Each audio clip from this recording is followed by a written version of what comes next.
लेकिन ये साला कर क्या रहा है यहाँ पे? ডাক্তারবাবু কি বুঝলেন? आप भी ठीक करके देता हूँ। ধরে ফেলেছি। চিন্তার কিছুই নেই। ওষুধ লিখে দিচ্ছি 3 দিনের, ওষুধ খাওয়াবেন, ভাই চাঙ্গা হয়ে যাবে। ठीक है। এই প্রেসক্রিপশনটা নিন আর আমার ফিসটা একটু তাড়াতাড়ি দিন, আমার অন্য জায়গায় যেতে হবে। ডাক্তারবাবু অ্যাকচুয়ালি কি হয়েছে বলুন তো, আমার কাছে না এখন একদম টাকা নেই। কালকে আমি শিওর আপনার ডিসপেন্সারিতে গিয়ে টাকাটা দিয়ে আসবো। अबे साले। ঠিক আছে, কালকে টাকাটা পাঠিয়ে দেবেন, এখন আমি যাই, আমার তাড়া আছে। ডাক্তারবাবু আবার কি হলো? বলছি ওষুধ তো সবই লিখলেন, কি খাবে সেটা তো বললেন না।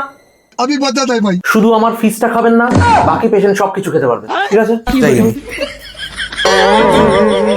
শালা চামার ডাক্তার কোথাকার।